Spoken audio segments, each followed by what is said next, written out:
கர்த்தராகிய இயேசு கிறிஸ்து நாமத்திலே உங்கள் அனைவருக்கும் வாழ்த்துக்கள்.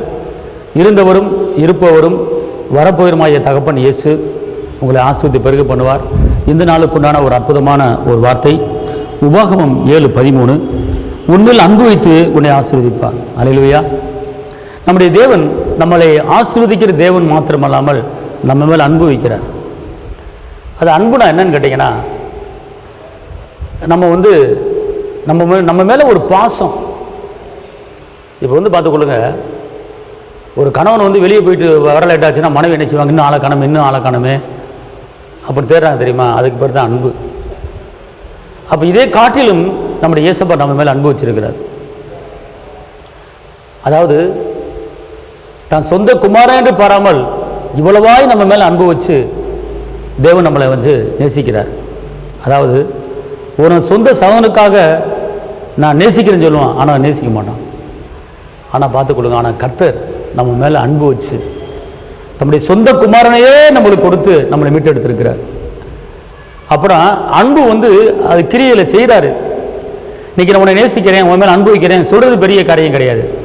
ஆனால் அந்த உண்மையில் அன்பு இருக்கணும். இப்போ உன் மேலே அன்பு வச்சிருக்கிற அப்படின்னா, ஒரு ஆள் பலவீனப்படுத்திக்கிட்டாங்கன்னா, எந்திரிக்க முடியாது கட்டிலே படுத்த படுக்க இருக்காங்கன்னா, அவங்கள நேசிக்கணும், அவங்கள பார்க்கணும், அவங்கள பராமரிக்கணும், அவங்க தேவைகளை சந்திக்கணும். அதுதான் அதுக்கு முன்னாடி வச்சிருக்கிற அன்பு கிரியில காட்டுறது.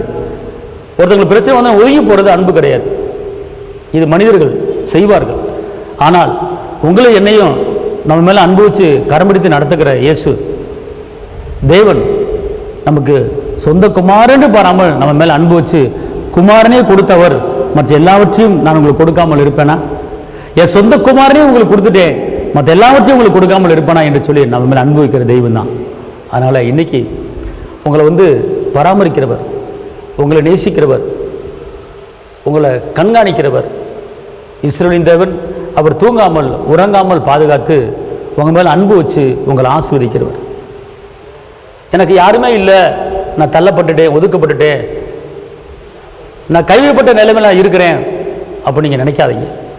உங்களை நேசிக்கிற ஒருவர் உண்டு, உங்களை ஆதரிக்க ஒருவர் உண்டு, உங்களை பராமரிக்க ஒருவர் உண்டு, உங்கள் தேவைகளை சந்திக்க ஒருவர் உண்டு, உங்களுக்கு சுகத்தை கொடுக்கிற ஒருவர் உண்டு, உங்களுக்கு ஆயுஷ்களை பெருக பண்ணுகிற தேவன் ஒருவர் இருக்கிறார்.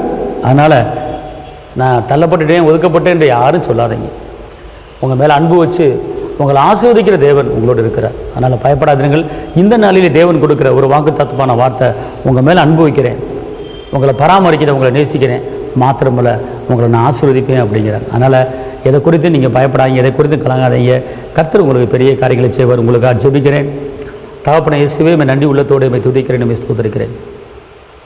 கரம் பிடித்தவரே, கைவிடாத கண்மலையே, கைவிடாத மீட்பரே, அப்போ இந்த நாளிலும் கூட நான் கரம் பிடிச்சு நடத்துவேன், நீ பயப்படாத, உன் மேலே அன்பு வச்சு உன்னை ஆசீர்வதிப்பேன் வாக்கு பண்ணியிருக்கிற வாக்கு மாறா தேவனே, உங்களுடைய பிள்ளைகள் மேலே உங்களுடைய இரக்கம், உங்களுடைய தயவும் கடந்து வரட்டும். இரத்த கோட்டைகளை மறைத்து கொடுங்க, தேவைகளை சந்திங்க, ஆசீர்வதிங்க. இயேசுவின் நாமத்தில் பிதாவே, ஆமென். கர்த்தர் உங்களை ஆசீர்வதிப்பார். தேவனுக்கே மகிமை. ஹல்லேலூயா.